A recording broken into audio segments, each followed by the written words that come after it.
It is 6 o'clock p.m. Let's call this meeting of the Ellensburg School Board Directors to order.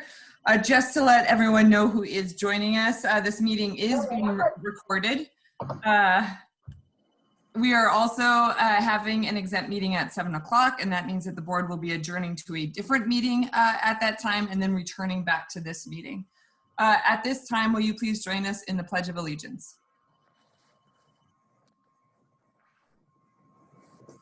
I pledge allegiance to the flag of the United States of America and to the republic for which it stands, one nation, God, indivisible, with liberty and justice for all.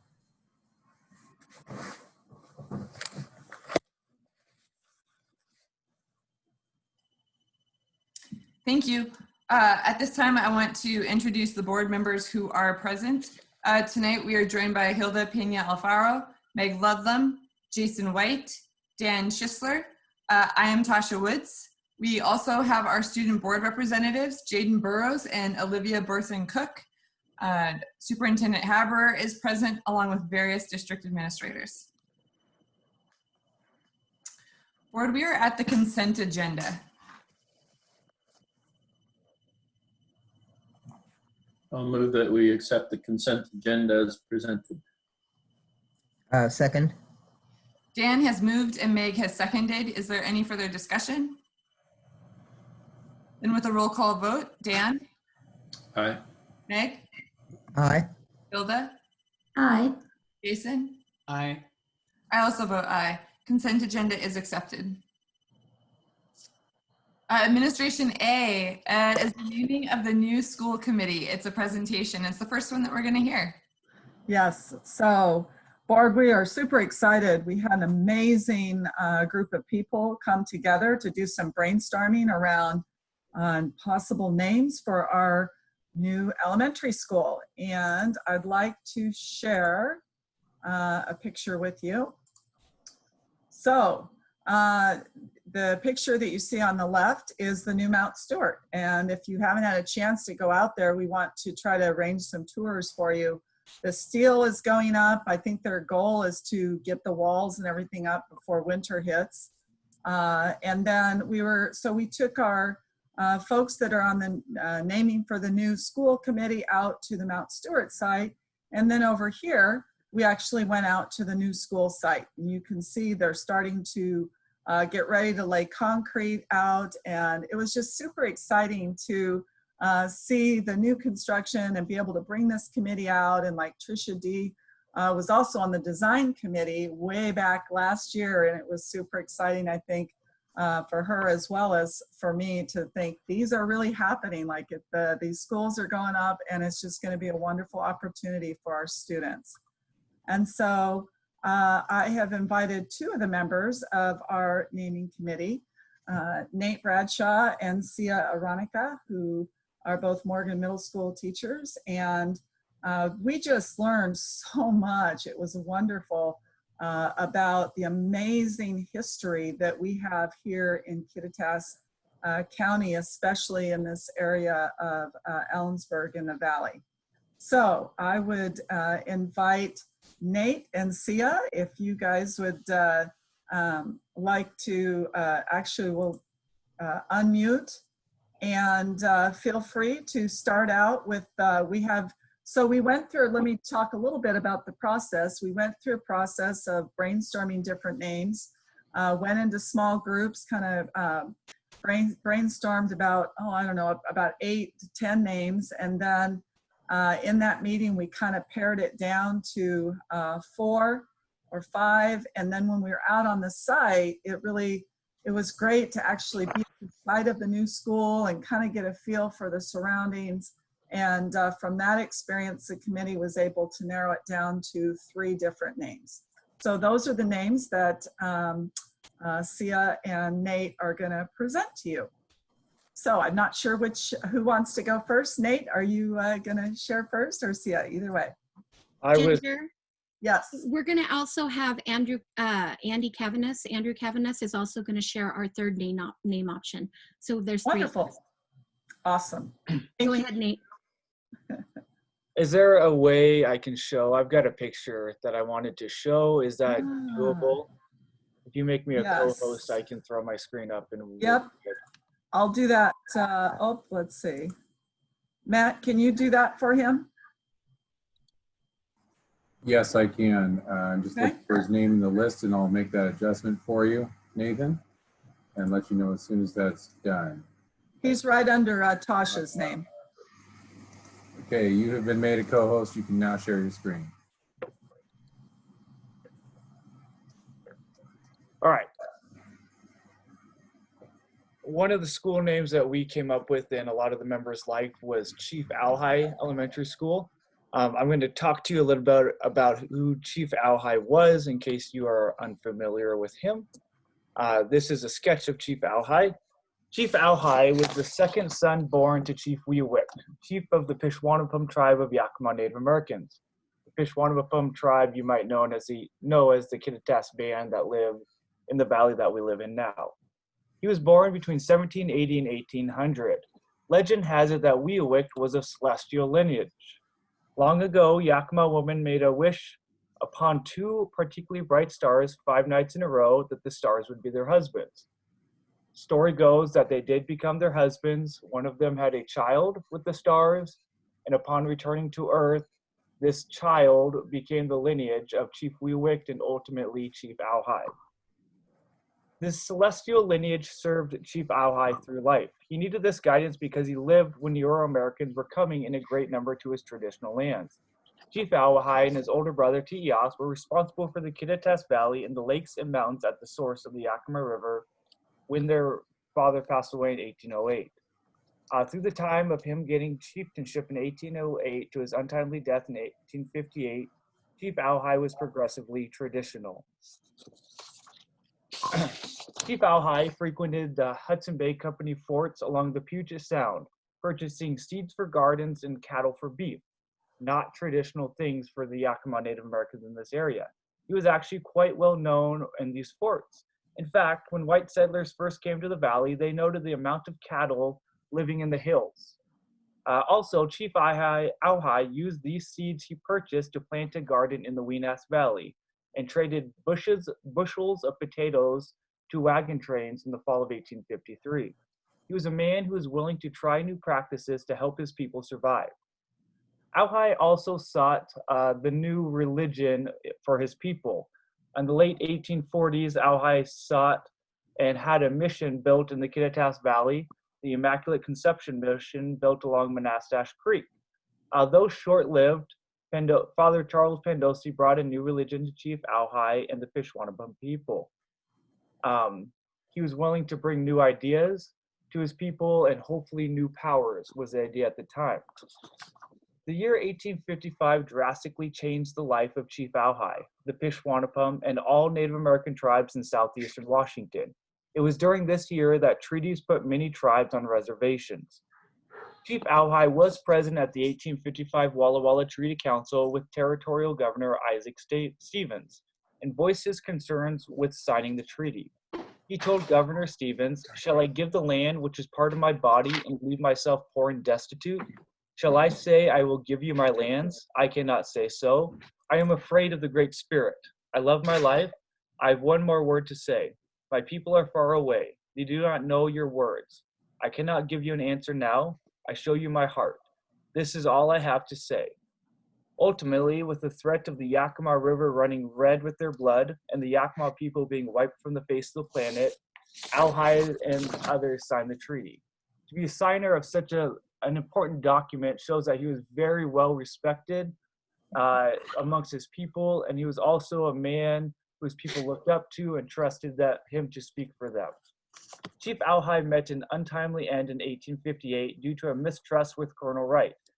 This was after watching Colonel Wright hang his beloved and oldest son. Before his death, Chief Alhai helped his people grow in a changing world through the introduction of new religions and new food sources. Through all of this change, he was able to keep the respect and traditional values of his people. This is clear when he spoke of the Great Spirit and not being able to sell his land at the Treaty Council. Due to Chief Alhai's respect from his people and his lifelong stewardship of the land we now call the Kittitas Valley, Chief Auhai Elementary to be a strong name for our new elementary school. Thank you. Nathan, could you please share that you email me your presentation components so I can include them in the minutes? I'll do that right now. Thank you. Thank you, Nate. Andrew, are you next? Yeah, is it possible to share my screen as well? I believe Sia wants to go next, or something's happening over there. Sia. Okay. Sorry. No, it's fine. Thank you. Can I also share my screen? So Andrew, Sia's gonna go, and then you. Hopefully that's okay. All right, that's fine.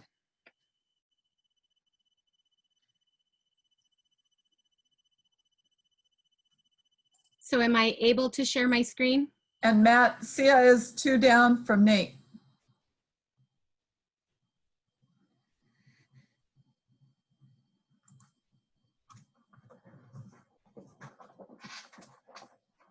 I'm trying to do it too, Sia. But Matt will beat me to it. Sia, you have now been made a co-host. Okay, great. Thank you. And let me get this up. There we go. Okay, so another name option that we have is Chilohan Elementary. Ichilohan or Nchilohan, as it was called by the Peshwanapam people, or Chilohan as it is in our history books, means the Great Gathering or Meeting Grounds. It was the largest Native American encampment or community within the Kittitas County and this entire region. This site is located in the northwest corner of our valley, or sorry, northeast corner of our valley, what we now know as Park Creek. It was located in a lush valley that drew many tribes and peoples from around the region. Chilohan was a peaceful encampment that was beneficial and welcoming to all. It provided food, resources, and community. It was described by fur trader Alexander Ross as a mammoth camp. In his description, he states, it was a grand and imposing site in the wilderness, covering more than 6 miles in every direction. Councils, root gathering, hunting, horse racing, foot racing, gambling, singing, drumming, yelling, and 1,000 other things which he cannot mention. A.J. Splon describes it as it was a representative Indian gathering, not only the men, the women, and the children. In the village that stood a 100-foot lodge covered with mats. Here they held their ceremonies and they made an imposing sight. Spring and fall saw such gatherings. Mr. Splon continues to tell us that he visited the valley again in May of 1863, and he found the whole flat covered in Indian lodges. The native men were there so their women might gather kaus or camas for winter provision, while the warriors of different tribes should hold councils and engage in sports of all kinds, gambling, dancing, and horse racings. Alexander Ross describes it in his book, The Fur Hunters of the Far West. He says that at that place, all the Indians were rich in horses. The Cayuses, the Nez Perce, and other warlike tribes assemble every spring. The Indians hold their councils and settle the affairs of peace or war for that year. It is therefore the great national rendezvous where thousands meet. On such occasions, horses can be got in almost any number, but owing to the vast concourse of mixed tribes, there is always more or less risk attending the undertaking. In this place, Chilohan, it was a place for cultural exchange, teaching, horse racing, and a community of sharing. It was a place for the exchange of teachings and cultures. In this encampment, it was the crossroads between the north and the south and the east and the west. Chilohan was an example of inclusion and diversity at its best. People came to gather food. They came to gather together to share and exchange that learning and that peacekeeping. It's kind of a fun fact to know that the activities of this encampment were the precursor to the Ellensburg Rodeo. As borders and property lines were drawn within the valleys and things, the encampment had to move, and it was moved to where our rodeo grounds are today. And the ruts from the racetracks at Chelohan are still visible today if you go out there. Chelohan Elementary School would be a great name to honor such a beautiful and significant part of our valley's history. And it would be a wonderful name to include for an elementary school. Thank you. And Andrew. Yes, just one request if I could share my screen as well. I don't know. You are already a co-host, Andrew, so you can go ahead and do that. Got it. Can you guys see that? I don't know. No. No. Do I have to click on something to share my screen? I'm sorry. There's a green button at the bottom that says share screen. I Share knew that. Screen. That might help. Then just click OK. Got it. Did that work? That works. Oh, one of the pictures left. Whoops. Hold on just a second. Whoops, sorry. I don't know what happened there. Just 1 second. I apologize. What in the heck is going on with my PowerPoint? Hold on just 1 second. Oops. I'm having trouble with my thing here. Anyways, one of the pictures is kind of off the picture. I can get it just 1 second here. I'll work on it. Well, if you want to start. Okay. Do you want me to stop sharing mine then? Okay, that works too. Okay. I apologize for the technical issue there. No problem. And let's go there. There you go. Okay. Another name we came up with was Ida Nason Aronica Elementary. A lot of people that grew up in this valley and have been here a while have heard of her. She was pretty well known in the community, but I'll give you a brief bio for those that don't know who she is or was. Ida Nason Aronica was born near Kashmir, Washington in 1888. Her great-grandfather was Chief Auhai, who we heard Nate present earlier. He was a prominent chief of the Kittitas Band of the Yakima, and that was Ida's great-grandfather. Ida's great-aunt was Kamola, the namesake for Central Washington University's Kamola Hall. In the mid to late 19th century, when most Native Americans were forced onto reservations, Ida's family was allowed to homestead at the foot of the Wenatchee Mountains near Kashmir. She lived there until her brother died, at which time she moved to the Kittitas Valley with her mother. When Ida was 17 years old, she married Johnny So Happy Nason, and they moved to a land Johnny's grandfather had allotted to him by federal government, which was located at the mouth of the Nanum Canyon. Ida and Johnny had 6 children together, and after Johnny passed away, Ida married Tony Aronica, and they had a son together. Ida Nason's family was instrumental in the beginning of the Ellensburg Rodeo. As Sia said, the land at the foot of where the rodeo is now, that land has been in her family for generations. Ida's grandmother, her name was Sinwat Auhai, or Old Julie. She had camped near the future rodeo grounds as her family had, and that was their encampment. Ida's family ensured that Native Americans were a presence at the rodeo, setting up the teepees and camping at the grounds each year during the rodeo, which they still continue to this day. Ida also participated in the first rodeo herself, winning a horse race around the arena. The rodeo still begins with the Native Americans coming down the hill on horseback and then dancing in the arena. And that was something that Ida and her family were instrumental in starting at the beginning to ensure that the Native Americans had a place within the rodeo because they were so important to the history within the valley. And in 1929, Ida's daughter, Helen, was the Ellensburg Rodeo Queen. And that was the first and only time a Native American has held such an honor. And it was in 2010 that Nason Aronica family was inducted to the Ellensburg Rodeo Hall of Fame, honoring the years of work and dedication they put into the rodeo.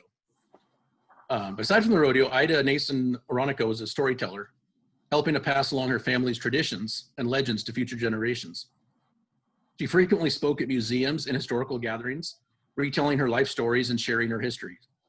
Also, she was a proponent of education, oftentimes going to schools to tell her story and share her family heirlooms and regalia with the students. Many of Ida's possessions are in the Kittitas County Historical Museum today.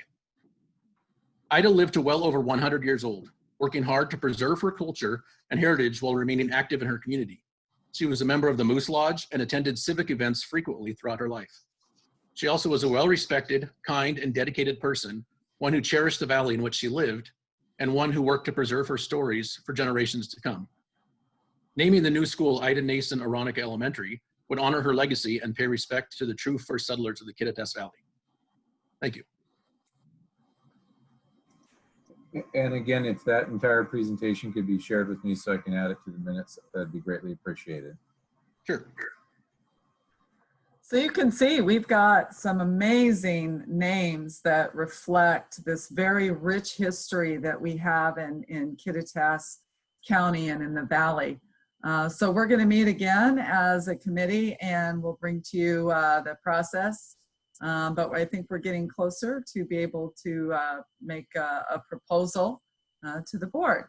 But again, thank you to Sia and Andrew and Nate. Tricia D. and Heather Stuman are two other members of this committee. And I'm excited to be able to meet again together with this amazing committee so we can truly identify the right process to put in place to have a name that really honors the rich history of this valley. And we all agreed any one of these three names would be amazing. And so we will have more to bring back to you at our next board meeting. But I wanted you to just enjoy the rich history that's here and the process that we've gone through. And again, just really thank this committee for their time and thank you guys for being here tonight. Do you guys have any questions for these members of the committee? Jason does, and then Dan does. Yes.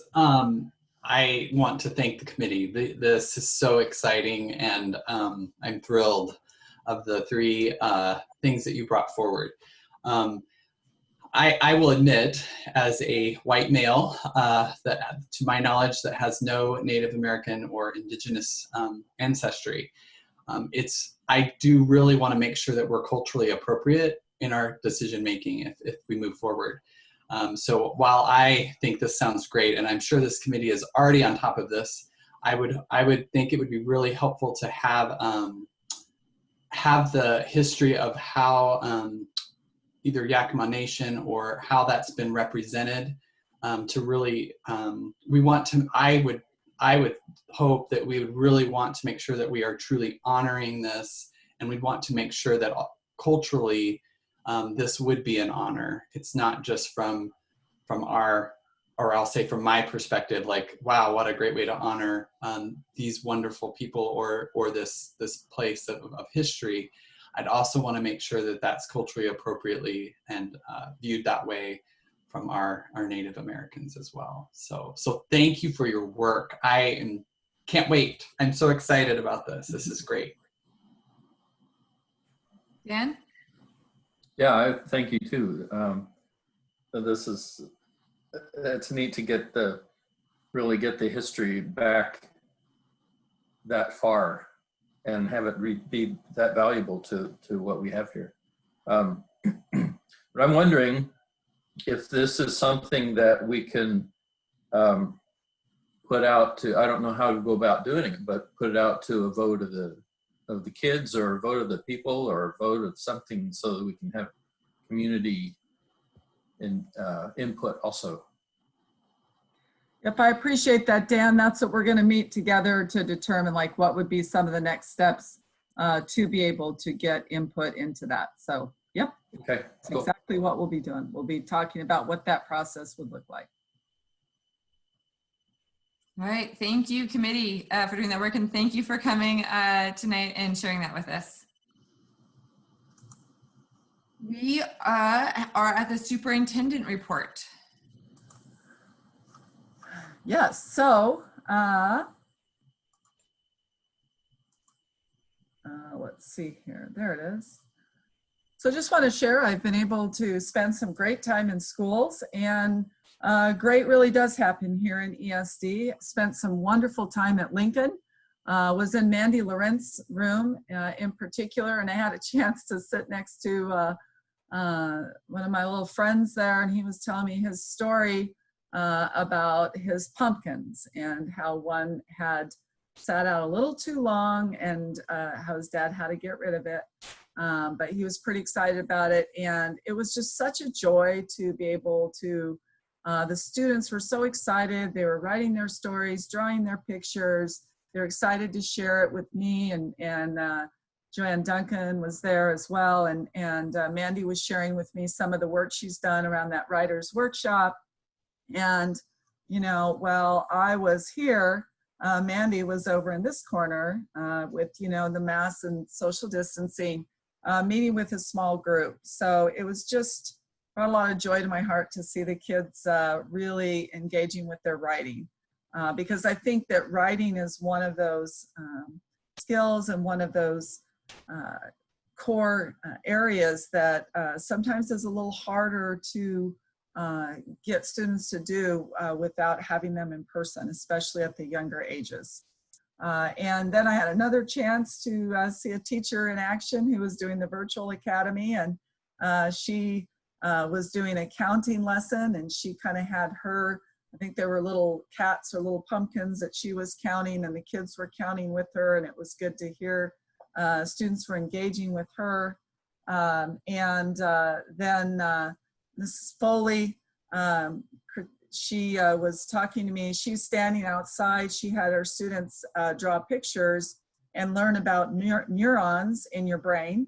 And she does a lot with her students and teaching them how their brain grows synapses and how their neurons grow every time that they're learning something. And so I'm excited. I guess there's a new brain research book that's coming out, and she said she'd share that title with me, and we may, if she is still wanting to do some professional development with that with teachers, we may do that. So that was fun to see and learn what she was doing with her students. And then I put this picture here. Ms. Duncan showed me they've got a system that's just amazing. Every one of these containers have a teacher's name on it, and it's all organized in how they take things out to the classrooms with food, and how they bring it back, and how they use the sanitization that's needed in between. And I mean, they've got it down to a science. So that was really a very fun visit at Lincoln.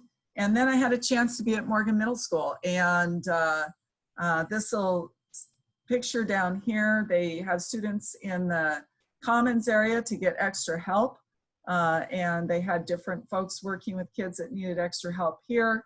And I had a chance to be in Heather Stuman's classroom, and it was so fun to see that even though the students are only there twice a week, she was doing a science experiment with them. And there's some plants growing back here, and just talking about the different ways that plants reproduce. And so that was, and the kids were asking questions, and it was just really fun to be around her enthusiasm and see the kids eager to learn. And then Morgan also, this is Kevin Chersovic and Scott Botten outside. They've got signs on the cement, and kids know if they have done their attestation, they go to one line, and if they haven't, they go in another one, and they've got a whole check-in system. And just some pictures just to show you guys just how amazing our staff is, and that we do have these systems in place, and we've got a really strong plan in place at the schools during this hybrid season. And then I'm super excited. Patty Kimmel is here, our Director of Special Education. And this is a huge, huge accomplishment. This is a report, and I'm gonna let her talk more about it. But it's basically, it evaluates the effectiveness of our special education department. And district results you can see right here, all green. And that is a huge accomplishment. It has to do with the hard work that the special ed teachers are doing with getting their IEPs done, writing the goals and the ways that they need to write them, and really just the importance and the amazing way that they have been serving our students. And as a reminder, our special education teachers, they started that first week of school, and they've been going strong since then, especially in the special programs, our autism programs, life skills, and just have really been doing a remarkable job. But it's wonderful when you get that same kind of recognition from the state. So Patty, if you would like to, I will stop sharing my screen here. And if you would like to share more, and if you have anything you want to share on the screen, let us know, and we can have you bring it up. No, Ginger, you said it all. A little background, every November 2nd, every superintendent and special education director in the state gets their determination level for the year before. It has to do with mostly compliance, but in the world of special education, it's all about compliance and then, of course, teaching young people. So some of the areas that are covered in this would be your evaluations, your reevaluations have to be on time. IEPs need to be completed in a timely fashion. You're not as a district, you're not disproportionate in how you're identifying your special education students. The big thing that's really been more difficult for all the districts in the state has been in post-secondary outcomes. We have Gemma and Kathy every year that call up students from the previous year, and they have to be able to ask, are you in a job working or are you taking a higher education class? And in order to meet the requirements for this area, you have to contact 70% of the students who graduated, and you have to have 70% of them either in higher education or on a job. And this is the highest it's been in my 6 years here. And we had our students, 84% of our students that graduated were working or attending higher education classes. So the state average is 65 and we were at 84. So that's what I want to tell you is this is all because of teachers, the staff here at the district office who are doing all the reports and making sure they're in a timely fashion. And it's Brian, because Brian has to get in some things with me for the financial part of special ed. And it's just a lot of people working very closely together. And so I really wanted to publicly acknowledge, because getting a 1 is not an easy task. And we did, we're in the green. And I never want to be in red or yellow, ever. Because that would mean needs really big time intervention. So again, thank you to all the special education staff, Gemma and Kathy, for doing a marvelous job from last year. Are there any questions from the board to Patty? Not a question. I just want to congratulate you. Thank you for all your work and congratulations. Oh, thank you, Hilda. You're welcome. But I just got to tell you, this is about the staff. This is about these. This staff is really quite spectacular. Anyone else on the board? Patty, to reiterate, it is the staff, and we are thankful for our staff, and especially when we were looking at COVID, the hours and it's even fair to say the pivots that you guys have had to put in, and starting September 9th really is quite remarkable. And so I'm so thankful that you were recognized for the state for all of that hard work that everyone does to serve our students. Yeah, thank you. Ginger, was there anything else you wanted to add for superintendent report? No, that is it. All right, we are moving on to board reports, and we will start with legislative. Is there a legislative report tonight? Jason, you're on mute. Sorry. Yes, there is. It's very brief. I just wanted, might even put Ginger on the spot. So Ginger and I will be listening to the House Ed listening session on November 12th. So it's kind of our opportunity to really kind of move things forward. I think with the election, well, some things we're still waiting on, right?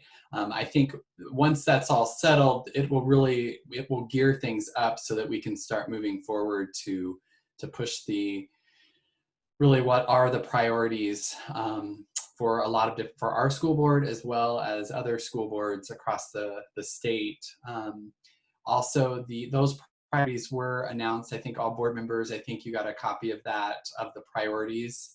And I know I reviewed those and was really, again, excited, especially the first two. They're common themes. They really do have to do with, I think, the common themes that we can continue to talk about with our funding models and so forth. So won't bring up all that again. I think you all are in tune with that. But that's I think a lot more yet to come on that.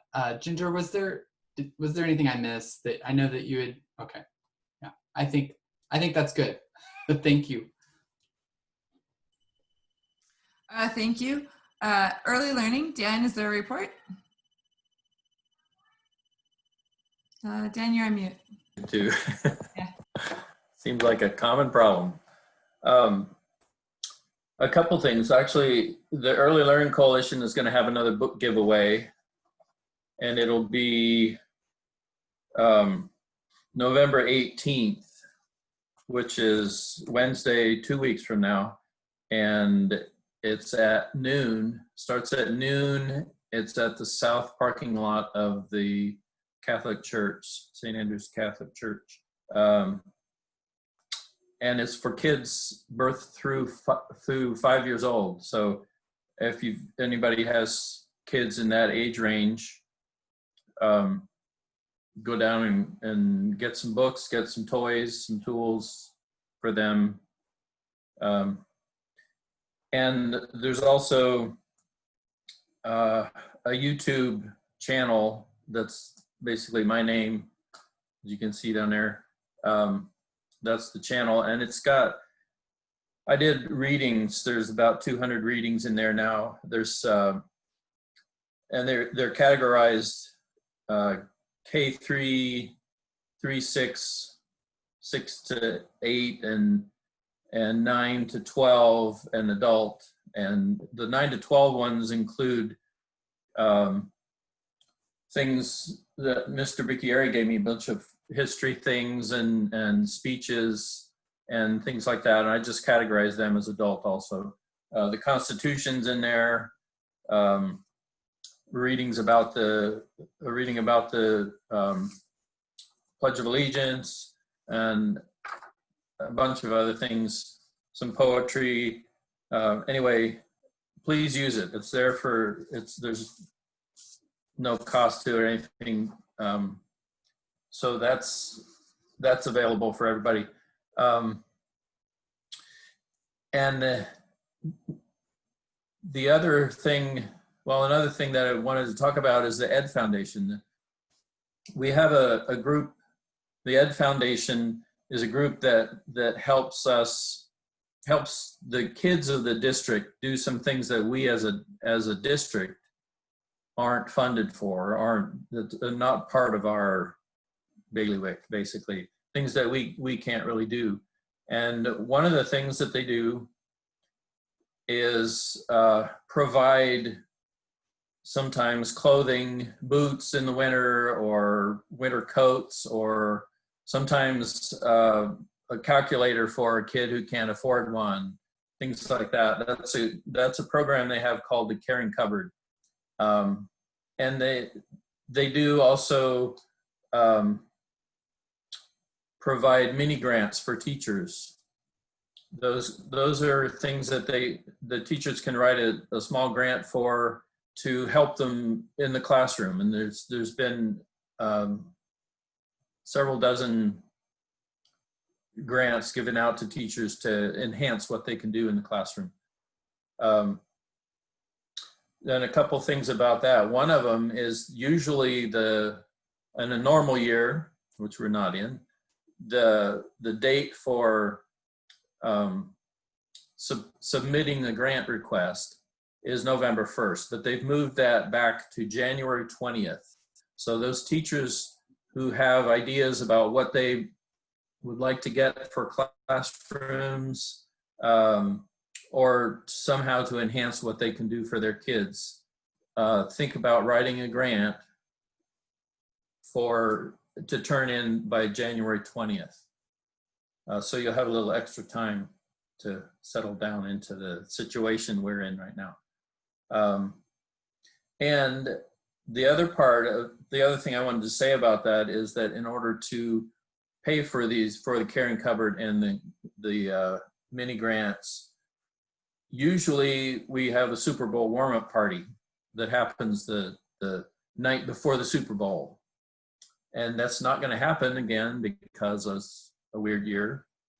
So any of those who want to donate to help fund these programs, can do so at the Ed Foundation website, which is ESDEF, I believe that's right, .org, I think. Anyway, I think you can find it there. It's the Ellensburg School District Education Foundation. And the other thing I wanted to say is that this is very much a community effort to keep our schools going, right? We are we are relying on each other as a community to keep COVID out of the schools. And that means we need to be careful. We need to, at home even, we need to wash hands. We need to make sure that we don't have a big block party or something like that, you know, where things are going to spread.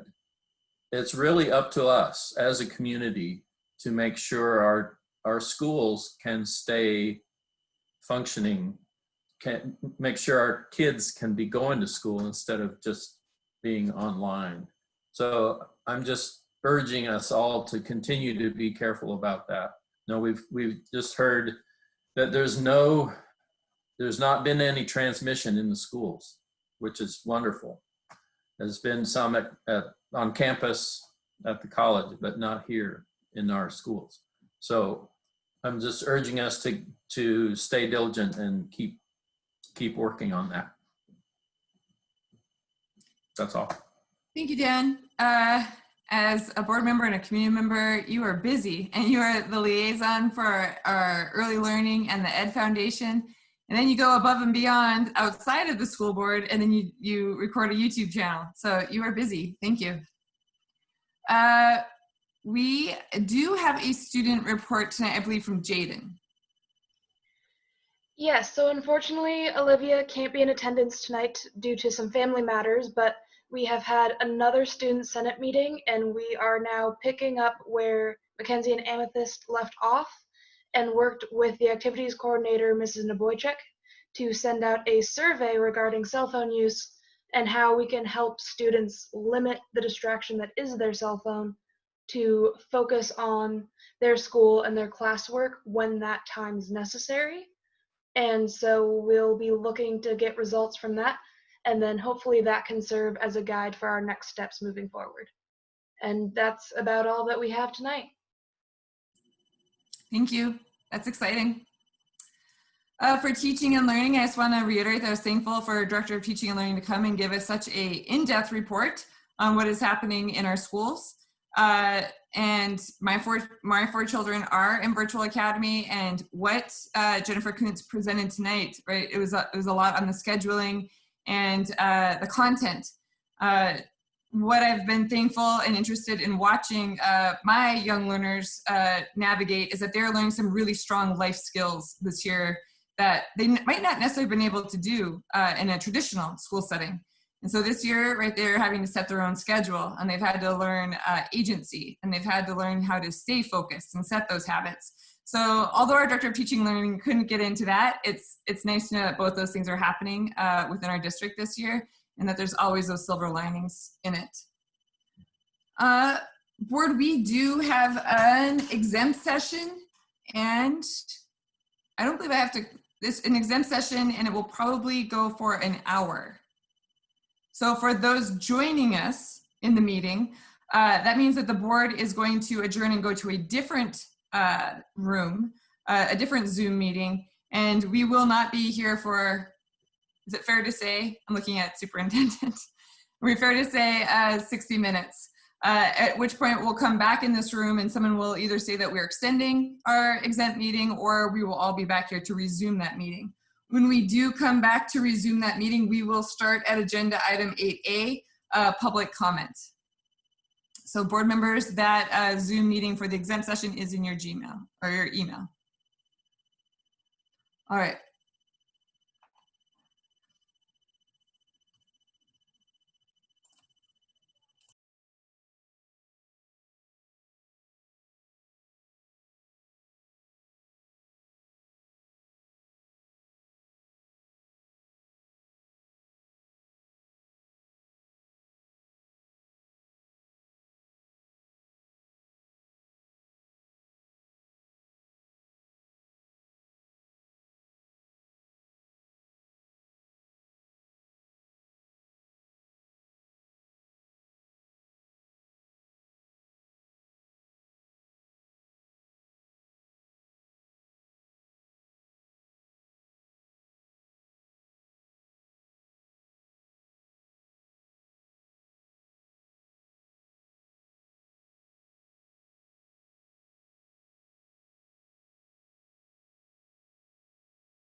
For those who've just joined, the board is currently in exempt session and will be returning from that at 8 p.m.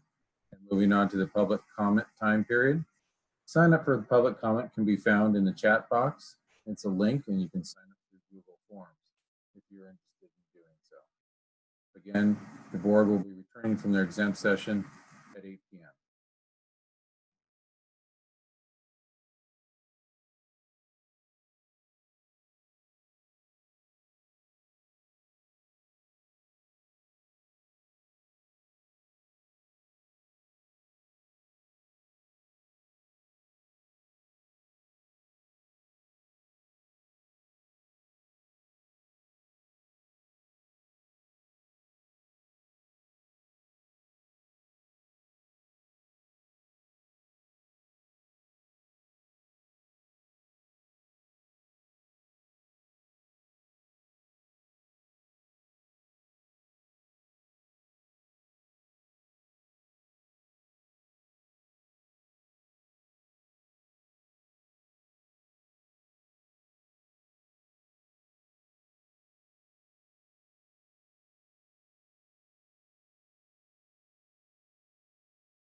For those of you who've just joined us, the board is currently in exempt session and will be there until 8 o'clock.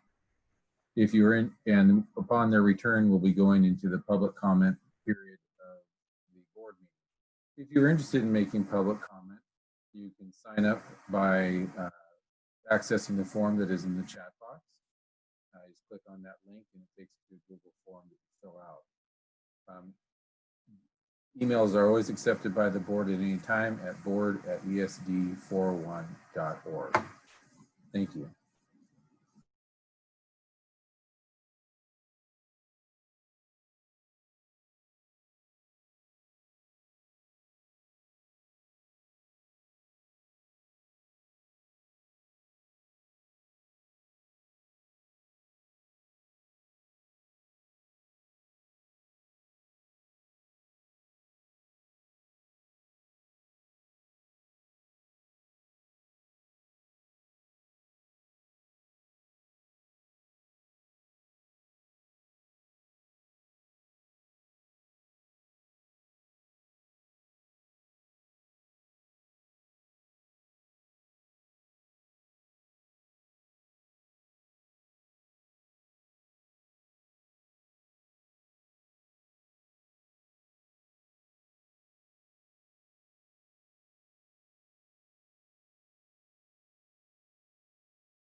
For those of you who've just arrived in the meeting, the board is currently in exempt session and will return at 8 p.m. At that point, they will resume the regularly scheduled agenda, starting with community input or public comment. If you're interested in making public comment, you can sign up by clicking on the form link that is in the chat box. Or if you would just like to submit a comment to the board, you can also do so by emailing the board at ESD or board@esd401.org. Again, that the board is in exempt session and will return at 8 p.m. And at that point, they will be doing the public comment portion. If you are interested in making public comment at that time, you can sign up on the link that is in the chat box. And sign up there, or you can always email the board at esd401.org. And again, the board will return at 8 p.m.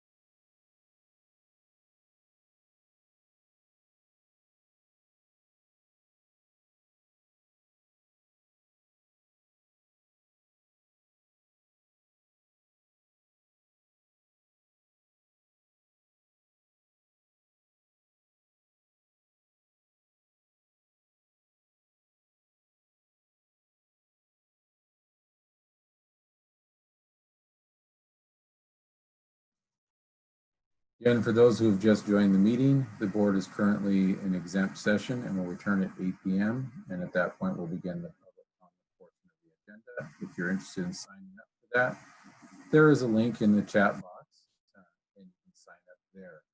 Otherwise, you are always welcome to make comments to the board by emailing them at board@esd401.org, and that is also in the chat box. Again, the board will return from their exemption session at 8 p.m.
For those of you who just joined us, the board is currently in exempt session and will return at 8 p.m. At that time, they will be beginning the public comment portion of the agenda. If you're interested in making public comment, the sign up for that is in the chat box. Simply click on the link and it will take you to the form and fill out your information there. You're also always welcome to submit a comment to the board via their email, board@esd401.org. Again, the board is in exempt session and will return at 8 p.m.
For those of you who have just joined us, the board is currently in exempt session and will return at 8 p.m. And at that point, we'll begin the public comment period. If you're interested in making public comment, you can sign up by clicking on the link in the chat box. Also, if you're just interested in submitting a comment to the board, you can do that at any time by emailing the board at board@esd401.org. That's board@esd401.org. Again, the board is in exempt session and will return at 8 p.m.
those who've just joined us, the board is currently in exempt session and will return at 8 p.m. And at that point, we'll begin the public comment portion of the meeting. If you're interested in making a public comment, you can sign up at the link that's provided in the chat box.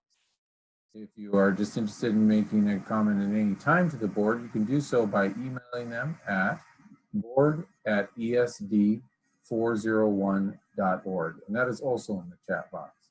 Again, the board is in exempt session until 8 p.m. Thank you.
For those of you who've just joined us, the board is currently in exempt session and will return at 8 p.m.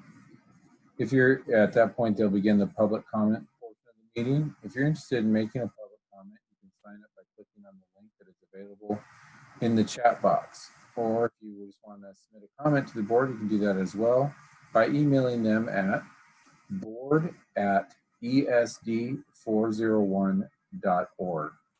And both that information is also in the chat box. And again, the board is in exempt session and will return at 8 p.m.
Currently, the board is in exempt session and will return at 8 p.m.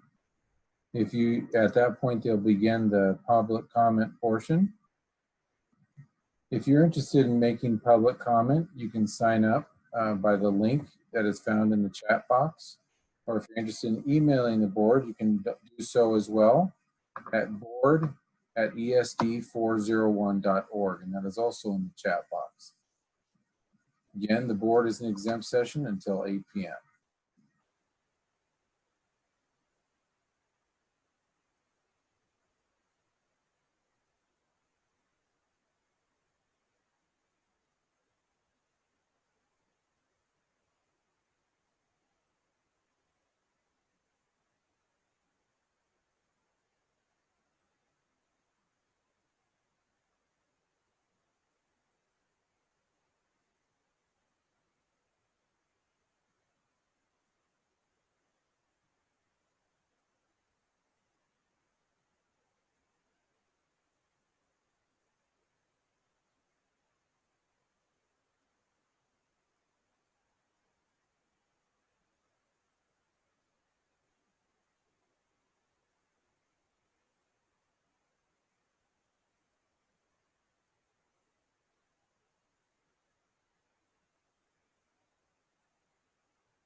The board is currently in exempt session and will return at 8 p.m. At that point, they will begin the public comment portion of the meeting. If you're interested in making public comment, you can sign up ahead of time at the link that you find in the chat box. If you'd like to submit an email to the board, you can also do so by emailing them at board@esd401.org. That is also located in the chat box. Again, the board will return from its exempt session at 8 p.m.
For those of you who've just joined us, the board is currently in exempt session and will return at 8 p.m. If you're interested in making a public comment, you can do so by signing up at the link that is found in the chat box. If you're interested in emailing the board, you can also do so by emailing them at board@esd401.org, and that is also in the chat box. Again, the board should return at 8 p.m.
The board is coming back from exempt session, but they do have like a 1-minute break.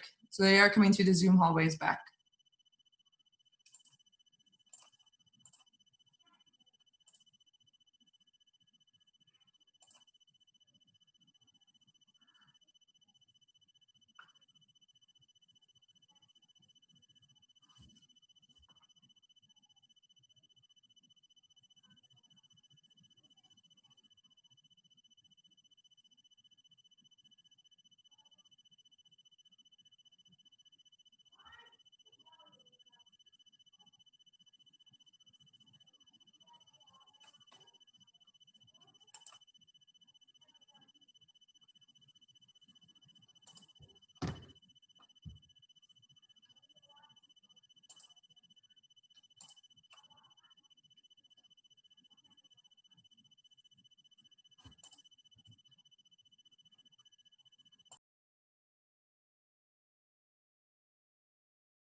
Let's see, I'm trying to see if everyone joined.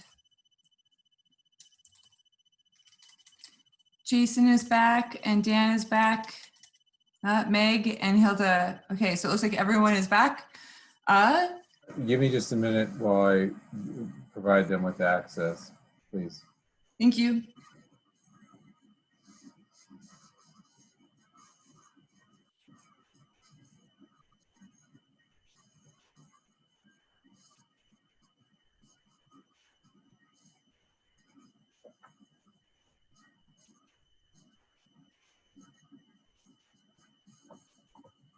I'm not seeing Dan back yet. Is he?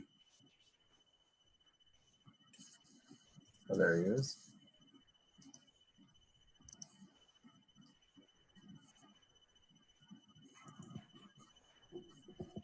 That should be everyone. And Matt, are you ready to go for a public comment?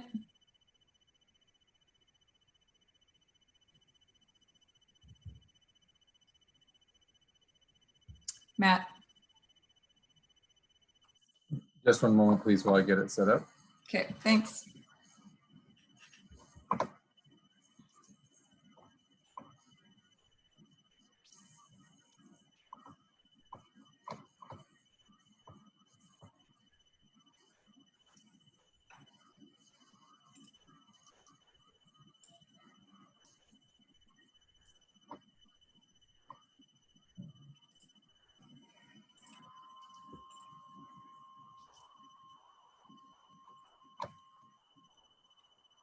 Okay, you are set. And so Matt, did you put that Google Doc in the chat? Yes, I have. Let me just share it one more time. Thank you tonight for during public comment. Matt is going to put a Google document in the chat box. If you, or it's a form, if you would like to make a public comment, please sign up via that form. And that is what I will go through to call on people for this. I'm waiting for that form to load on my end.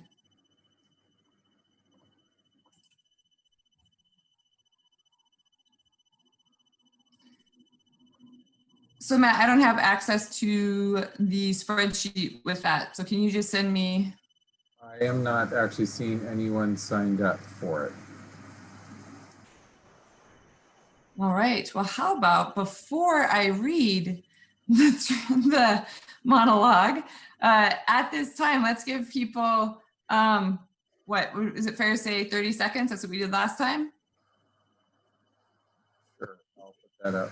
So Matt, if you could put 30 seconds up on the shared screen. If you would like to make a public comment, please use that form to sign up to make a public comment.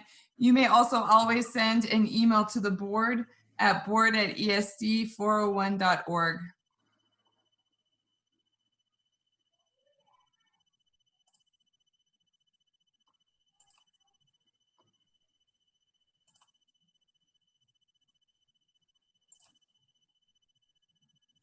I have a Stephanie Bala. All right, Stephanie, bear with us. I'm going to read this and then we'll start your 3 minutes. Individuals wishing to be heard by the board will first be recognized by the chair. Individuals will add their names to the document that is in the Zoom chat box. Once the chair calls on an individual, they will identify themselves by stating their name and address for the record. Individuals will proceed to make comments within the 3-minute time limit. In order to provide equal opportunity for comments, an individual's microphone will be turned off at the 3-minute time limit. The chair may interrupt or terminate an individual statement when it's too lengthy, personally directed, abusive, obscene, or irrelevant. The board as a whole has the final decision in determining the appropriateness of all such rulings. In accordance with the Open Public Meetings Act 4230, agendas and topic must be set in advance of the meetings. Board members will not respond to public comment during the meeting. Additionally, comments can be submitted to the board at board@esd401.org. So the chair recognizes Stephanie Bale. Stephanie Bala, and I am not seeing a Stephanie Bala list. Oh, there, I found it. You should be unmuted. Okay, thank you. My name is Stephanie Bela. I live at 852 Barnes Road. I just wanted to jump on and say just a quick thank you to the board for the votes of getting all the kids back in school. I just want to share my view of how it's been. I've got 2 kids that are in Ellensburg School District. My son graded poorly in math last spring with a lot of doubtful comments on his report card, even though he was getting a lot of help in math. He's now excelling in math this year, largely in part because of his ability to go to school. Can you still hear me? Yes. Okay, sorry, my computer did funny things. He's the type of person that needs the school setting to actually focus. And so being back in school has been really positive for him and all of his classes in general, but specifically math. That math is kind of something near and dear to my heart. So I just really appreciate, and I wanted to let the board know that I'm very thankful that that you've provided this opportunity. I have 2 younger kids that are part of the Damon School, and we were very fortunate to have Dr. Larson speak to our school board meetings the last couple of times, and I'm just really thankful that he's also in support of the schools being open. He understands, it seems, that now that you know, that there's more than just one specific metric, that, you know, we have no hospitalizations, we have no, you know, deaths since everything went through the assisted living facility. So I'm just very thankful that all of my kids are getting back into school and they're getting the education that they really need and deserve, and in the setting and whatnot that they really need. So thank you very much. Thank you. I am not seeing anyone else on that spreadsheet. Matt, can you confirm that you're not seeing anyone either? I can confirm that. All right, well then this is the last opportunity to sign up for public comment, and we will put 30 seconds up there again. Thank you, Matt.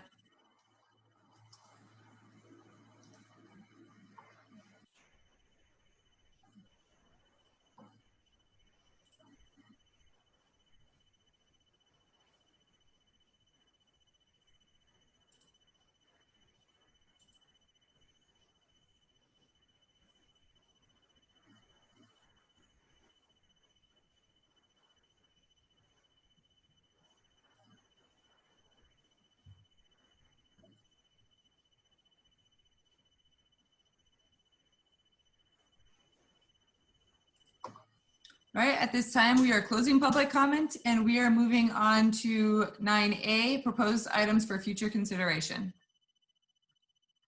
Board, do you have any proposed items for future consideration? I have something that I guess is future because it's right. It happens right about the time of our next meeting. We have an annual conference coming up, and Hilda and I are going to it through the airwaves. And there's a whole list of sessions that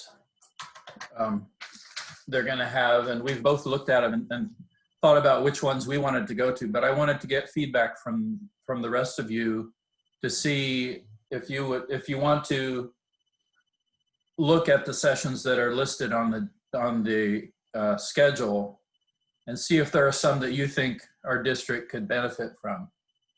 I mean, we both have some that we're interested in that pretty much fills up the schedule, but if you see some there, let us know so we can include some of those. Thank you guys for attending that annual conference virtually. That is going to be some long Zoom meetings, but the annual conference is always incredibly helpful, like hearing from other districts and hearing how things work. So board, if anyone has anything that they want to do, they can send that to Hilda and Dan. Would that be easiest for you guys? Okay. Probably ought to be only one of them, so it's not a virtual meeting. Oh yeah. Pick one of us and send them. That's fine. Yep, fair point.